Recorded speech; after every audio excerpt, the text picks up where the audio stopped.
Hi, welcome to the Sacred Connection Healing Room. My name is Cindy, and I'm really excited to bring a bunch of new ideas and a sense of wonderful, positive healing through this channel. I started to work on this channel about 3 years ago, and then COVID hit.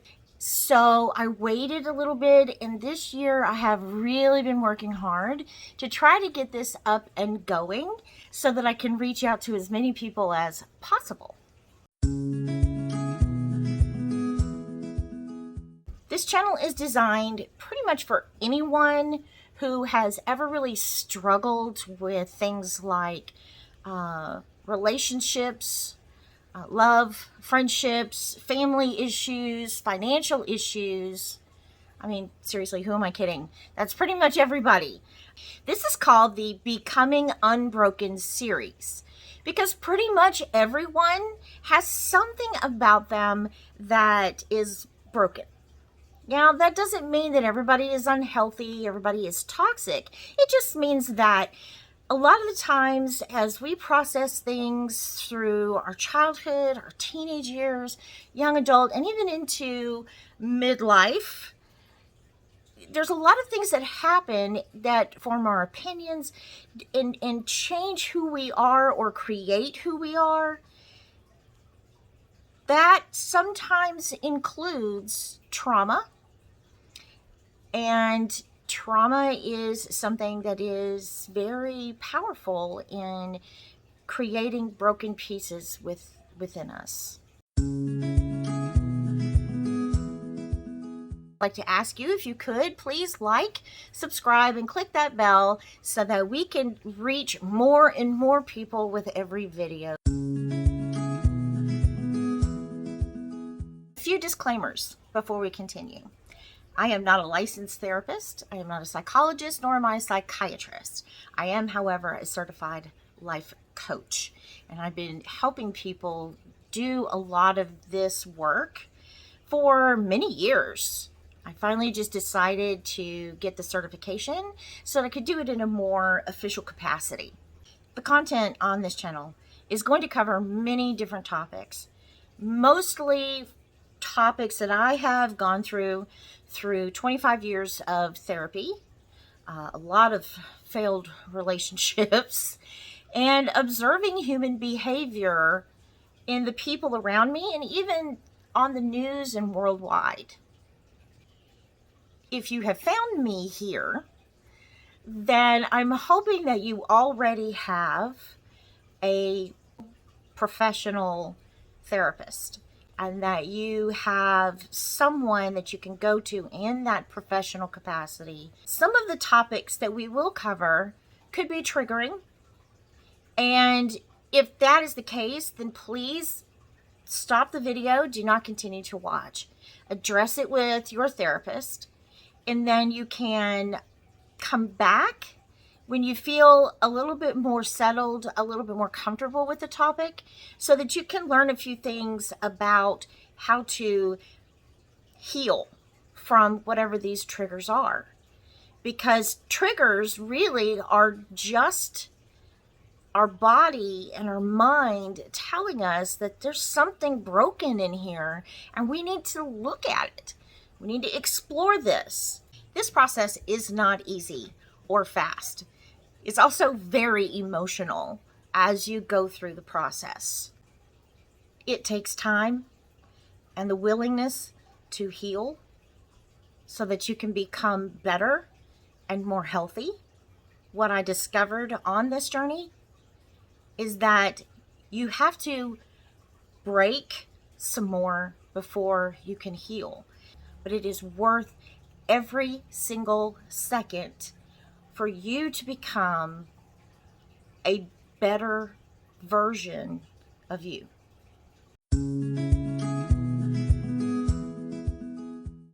The Sacred Connection Healing Room has been designed to reach out to people who recognize now that perhaps they have broken and or toxic behaviors, or they are around people who have broken and toxic behaviors. This is also for the people who are ready to break that cycle and set themselves free from the things that are holding them back or pushing them down. The main goal is for everyone to grow so that they can make better choices, make better decisions, have better people in their lives, in their inner circle. And so that they can actually learn to love who they are deep inside. The goal is to be comfortable instead of that awkwardness that so many of us feel when we're hiding things inside and we cannot be our true selves. Also, I wanted this channel to be a way for people to continue to build their village. And what I mean by village is that everyone has a core group of people within their inner circle who are there for them. Friends, family members, a therapist. And this is designed also to be another safe place so that we can connect with others and not feel like we're going through this alone. Not everybody's story is the same, but so many of us have similar experiences and feel emotionally inside very similar to each other. And that's what I want this channel to do. To bring people together so that we can all help each other to discover new things and to grow as a person and as a friend, a lover, a child, a parent, all of those things, because we deserve that. So the next thing I want to talk about is, where does all of this toxic behavior start? And the root cause of it is that toxicity is learned. As children, as babies, we don't come with an instruction manual. And a lot of times what happens is that our parents are doing one of two things. They're either emulating the behavior of their parents, or they're doing the opposite. And there's a whole lot of that we are definitely going to get into. But just so that you understand that this is the root to the majority of our issues, because our very first relationships are with our parents. In order for us to really begin this journey, we have to go back and look at the toxic behaviors that we were taught.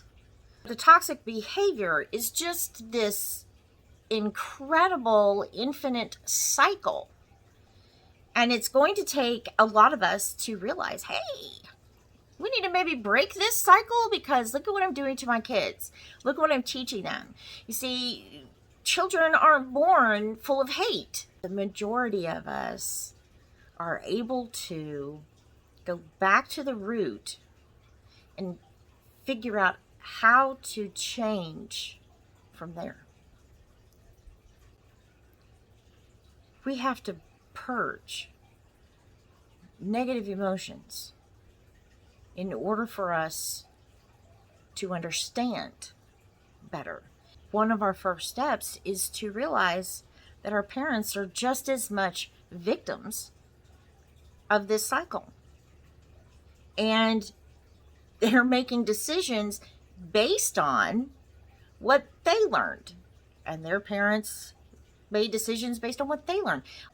We also have to stop and realize that because of this upbringing that our parents had and their parents had, so on and so forth, most of the time, toxic behavior is not intentional.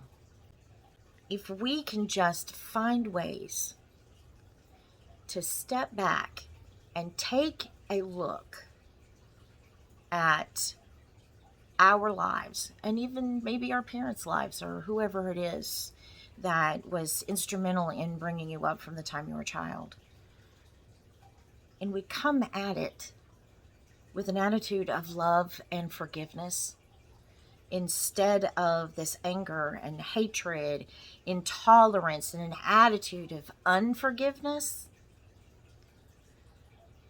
then we'll be able to heal and move forward. But if we don't purge those negative emotions, well, then you're stuck. And you are not going to be able to move forward. And a lot of the times, all it's doing is hurting you.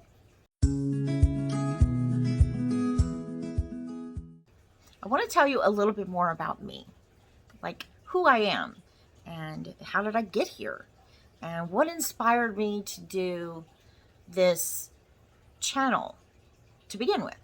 Most people would describe my personality as bubbly or quirky or sarcastic. But pretty much everyone looks to me and they say, "You were so positive. You know, how is it that you managed to stay this way after everything that you've been through?" I have a background in writing and public speaking. For the longest time, I thought that I had given up the dream of being able to utilize my degrees that I got in college. And then it took some time for me to realize that I'm actually using them. And I've been using them. I just didn't realize in what capacity. So I am writing a book right now. I've written two before, but this particular book that I'm working on is based on a lot of the topics that we're going to cover here. And the title is Becoming Unbroken. I also work as a private tutor for middle school aged kids. I never, ever thought that I would teach. And over the course of time, I realized that in every single job I've had, I've been a teacher. So a few years ago, when I had to stop working because of my disability, I was frustrated because I felt like I wasn't giving anything to society. I wasn't productive. Yes, I mean, I was still a mom. I still was taking care of my family. But I needed something more. I get bored very easily. And when I get bored, I get lazy. So I found out that I could do some part-time work, and I realized that I could do this tutoring from home. And then I can have the chance to reach out to other kids and not just give them instruction on their math or their history or their essay writing or anything like that, but to help instill a certain amount of confidence so that eventually they won't need me anymore and they're going to feel good enough about themselves to be able to figure out some of these things on their own. So realize that as a teacher, I'm not just teaching algebra.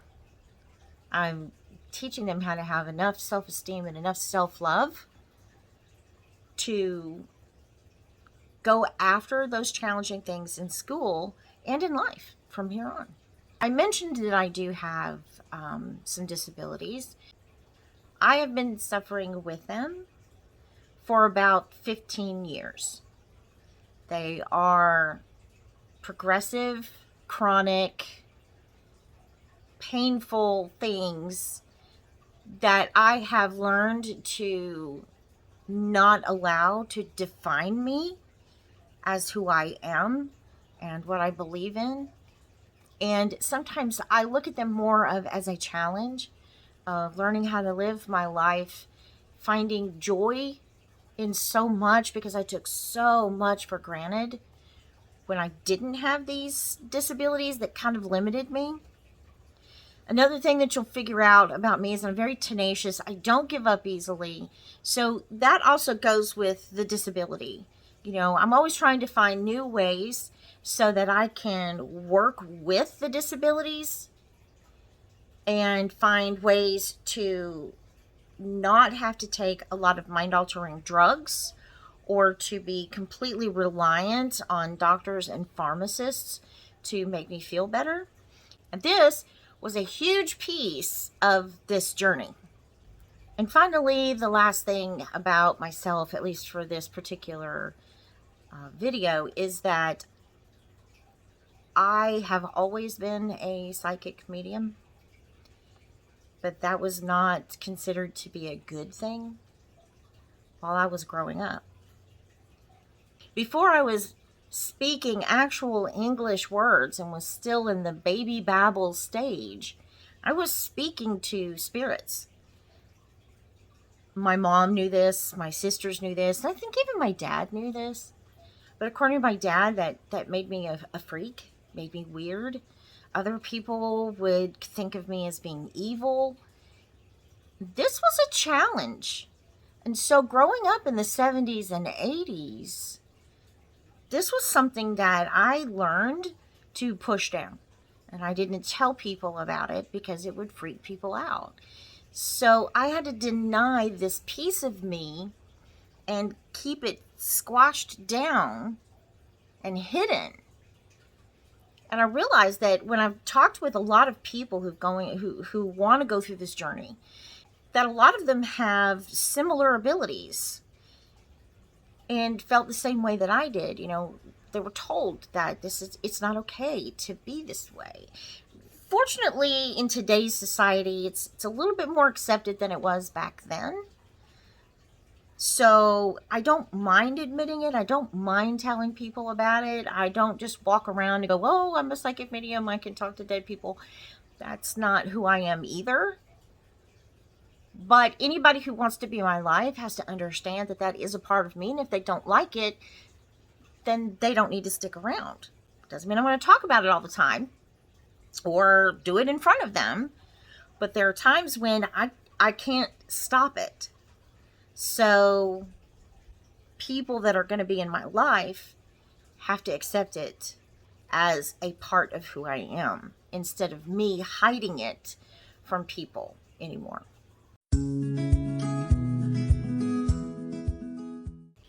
Next, I want to talk a little bit about how this whole process got started.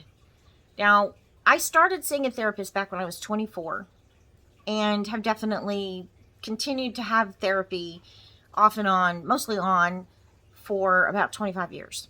Back then, I had a lot of mental issues with anxiety and depression, and the world just kind of came down around my ears. So I got really sick, and I made sure that if I needed medication, that was fine. If I needed therapy, that was fine. It was something that I was willing to do, because feeling the way that I did before all of that was not good. It was terrible. I was in a very, very deep, dark, low place in my life. I had taken a lot of what I learned from that and began to apply it to lots of different things within my life. Learning to forgive, learning how to appreciate life. But I wasn't done. And I continued to get myself into these increasingly toxic relationships. I separated from my husband in 2014. So all of these relationships up to that had prepared me for a very toxic relationship with him. When we separated, I made a promise to myself, to my family, to my children, to my friends, that until I figured out what I was doing wrong, I was very clear on the things that he was doing wrong. But until I figured out what I was doing wrong, I had to go into self-preservation mode. And I said, no relationships, no dating, nothing until I did what I needed to do to figure out what I was doing wrong, because I realized that my husband was just one more in a line of people that were basically exactly the same. They had different names, they had different faces, they had different toxic issues, but they were pretty much the same. So, that being the common denominator, I realized this was on me. This was not the time for me to put 100% of the blame on him. And I realized I was the one that needed to change. Yes, he needed to change too, but it was me. I was the only one who had control over it. I couldn't control if he changed or not. That was a big piece of why I was so frustrated in the relationship. So it took a little bit for me to get to that point where I could say, why is this happening? And when I started to put two and two together, it started to kind of fall into place. So it took me about 7 or 8 years for me to get to a place where I felt like I was healthy, that I could have a relationship again and be able to go into it with a healthy state of mind, with a healthy understanding of my emotions, understanding who I am, and to not bring toxic behavior to the table. So through that 7 years, really it's more about 7, close to 8, that I also realized that until I did this work, I could not put myself or my kids or my friends or my family through the kind of pain that I was going through at that time. Again, I just couldn't do it. I learned a lot during this journey because I really did dig deep to figure out like why I was inviting in toxic behavior. I had to cut people out of my life, family, friends, and it was hard. I was adamant that I was going to stop the unhealthy behavior, not just in myself, but in the people that surrounded me. As soon as I understood that these relationship dynamics were toxic, I had to put my foot down and stop allowing it to control me or suck me in and make me revert back to my toxic behaviors. I think the best part about this journey for me was learning how to love myself unapologetically and accept all of the little weird things about me, but also the parts of me that have been broken. And my intent to get better. That was the best part. And throughout that process, I didn't lose who I was. In fact, what I did was I lost all of the things that got in the way of me being me, the real me, the best version of me. So my personality didn't really change, except maybe get more positive, a little bit more assertive.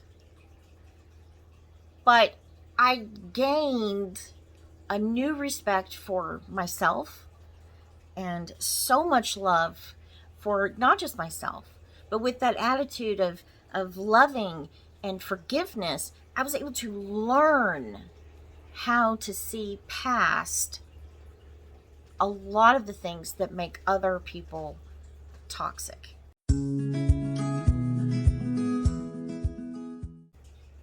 I've come up with a couple of things that I think will be helpful for you going through this process. And one of them would be to get a just plain inexpensive spiral bound notebook. That way you have a place where when we have a challenge that you might need to write things down, or you want to take notes from different videos, Or perhaps if something comes across and you see this and you're like, hey, I'd like to talk to my therapist about that, or I would like to talk to somebody else about that. So this notebook, it doesn't have to be fancy, just some place that you can keep all your stuff in together. I mean, it's up to you. If you want to write on the back of an envelope with a red crayon, hey, that's you. I just think that it's probably better to have a place where it all stays in one place. Now, the other thing that I would like you to have is a journal. Again, this doesn't have to be an expensive journal. It could be another spiral bound notebook. You could make them both the same. But I think that when you are getting a journal, you should get one that makes you feel good. Makes you feel special. In case you can't tell, my favorite color is purple. And I love lavender roses. So when I can find a journal that's purple or has the lavender roses on it or something else that I really like, well, I feel good when I pull it out. It's amazing. And so that inspires me to want to write in it. I also think it's important for you to have a pen or a pencil that you really enjoy writing with. Again, I love purple, and one of the things that is kind of my signature is that I write with purple ink whenever I can. So the pens that I like don't have to be expensive. I just like to write with purple ink. When you go through my journals, or when I go through my journals, it just makes me happy. Makes me feel good. It makes me feel safe and warm and fuzzy and all those other crazy things that who knew a journal could do for you. But it inspires me to open it up and put things in it.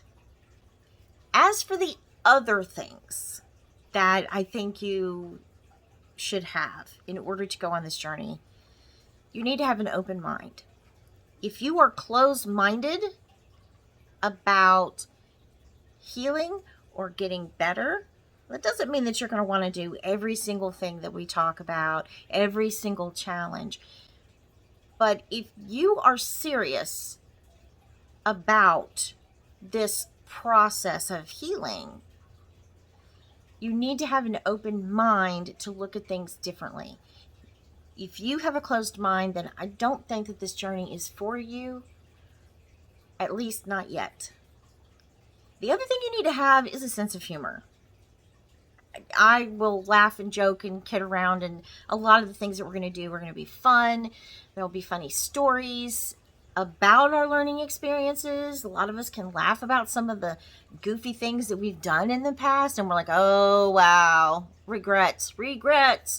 So you have to have that sense of humor. And that was the one thing that I absolutely refused to lose while I was going through this process. I'm glad that I was able to keep my sense of humor and make jokes and make light of some very serious situations, because sometimes you need that breath of levity to make it feel a little bit better. Each video is going to be basically a message that I want to share with my viewers. I know that today's video is longer than what I'm going to normally want to have, but this was an introduction to kind of understand what the channel's about, what I'm about, and how it got here. So I'm going to keep this message very short. When I was younger, and I would get on an airplane to go see family or, go on a trip or something like that, the flight attendants were always up at the front, and I always kind of laughed at them, and I thought, oh, I would hate to have this job. Well, you know what they do. They're up there, your seat is a flotation device. These are the exits. And one of the last things that they would talk about is they would hold up that oxygen mask and they would drop it down. And they would say, in the event that we need to use these oxygen masks, we ask that You put it on your children first before you put it on you. I could not get my head wrapped around that. For me, that seems so selfish. Like, why would I put that on me before I would help a kid or an elderly person or somebody? It took going through this journey to truly understand that if I don't put that oxygen mask on me first, if I don't help myself, I cannot help anybody else. If I'm not getting that oxygen, I'm not going to think clearly. I'm not going to make the best decisions. How can I be a role model for my children if I'm not the one that puts that work in first? What kind of a role model am I if I remain unhealthy with toxic behavior patterns? Because at that point, I'm still repeating that cycle of my parents and their parents. So in order to break the cycle, I had to help me. I can't change anybody else. I can change me. I can hopefully inspire other people. But to truly be the person that I want to be, to truly be the parent that I want to be, the lover that I want to be, the friend that I want to be, the daughter that I want to be, I had to put in that work first. I had to put that oxygen mask on me before I could help anybody else. And I realized that that wasn't selfish. That was selfless. What was selfish was perpetuating this cycle of unhealthy behavior.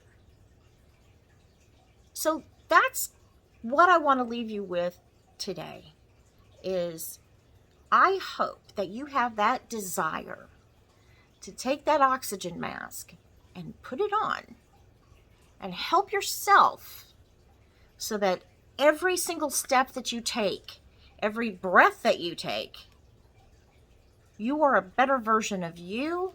Therefore, you create a better version of the world around you.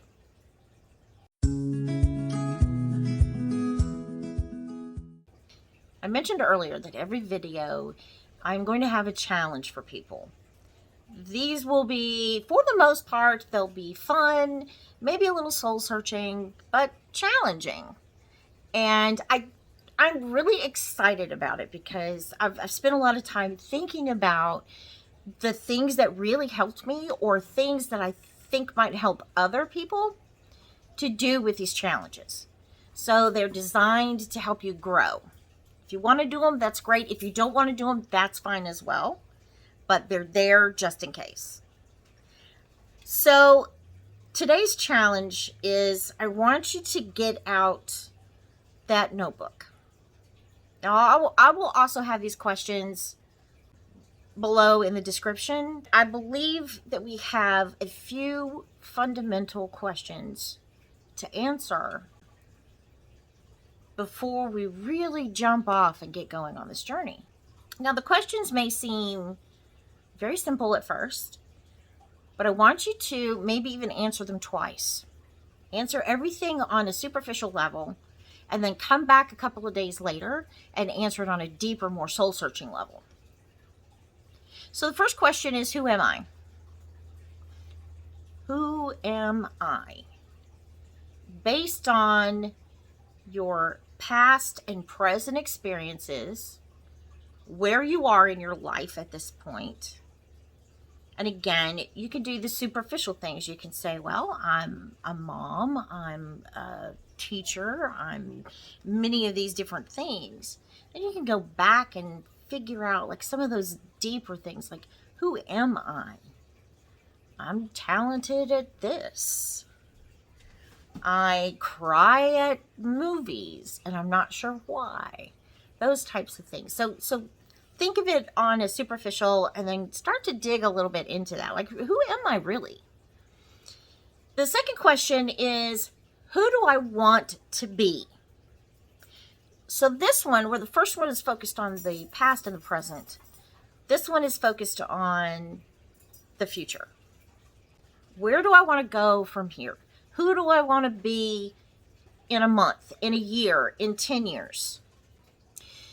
The third question is, what do I really want out of life? So on a superficial level, there's a lot of people that say, I want a job that I make a lot of money, I want a nice house, I want a car, I want this, I want that. Okay, those are all great, and that's that superficial level. But then I want you to dig a little deeper and go, okay, what is it that I want out of life? And sometimes it's going to be the complete opposite of the things that you answered superficially. So I started thinking about it when I was doing this, and I said, but I want a simple life that's not full of a lot of stress. And I realized that money can be exceptionally stressful on either end of that spectrum. So I wanted a simpler life to figure out how I could live within my means and eliminate as much stress as possible. That wasn't just money or home or car. It was also the people in my life and the emotional attachments that I had to others. This one's tough. The next one is, how do I love? And I want you to break this one down. I love my kids differently than I love my parents. I love my sisters differently than I love my friends, than I love my relationships. I love people very differently depending on who they are and what part they play in my life. But the one person that you cannot forget in this question is, how do I love myself? So don't forget that one. As I was answering these questions, I realized that I needed to kind of figure that out because I didn't love me. I thought I did, but I was very negative about a lot of things that made me who I was at that time. The fifth question is, how do I want to be loved? So we talk about, how do you love other people? How do you send love out into the universe? And now, how is it you want that love to come back to you? How do you want your romantic partners to love you? How do you want your children to love you, your parents, your friends, all of these things? And what I noticed was that when I was answering that, how do I love others, I had a lot of different categories. I love people very differently. But there were just a few things that I really wanted from everybody, and it didn't even involve the word love. That was surprising when I came up with that one. So definitely think about that. How do you want others to show their love for you? The final question is, who do I see in the mirror? This is not a question designed for you to put down on yourself. But I find that life gets hectic, and every day we get up and we do the same thing. We brush our teeth, we put our makeup on, we shave, we do all these different things on a daily basis in front of a mirror. And I realized that although I was looking at myself in the mirror, I wasn't really looking at myself. I was watching myself brush my teeth or put makeup on, because I didn't want to see the person that was looking back. I did not want to accept and love and care for and appreciate the actual person that was in the mirror, because I had a lot of hate for her. I had a lot of disappointment for her. So it's not necessarily designed for you to put down on yourself, but to take a good, long, hard look at who you are in this mirror. You don't have to like everything about the person looking back, but you do have to love that. You have to love every single thing that you see looking back at you. And if there is something that you want to change, that you consider a flaw or not perfect for who you are, that's your journey. That is what is going to tell you, how do I fix this? Because anytime you want to put down on yourself, well, there's a problem there.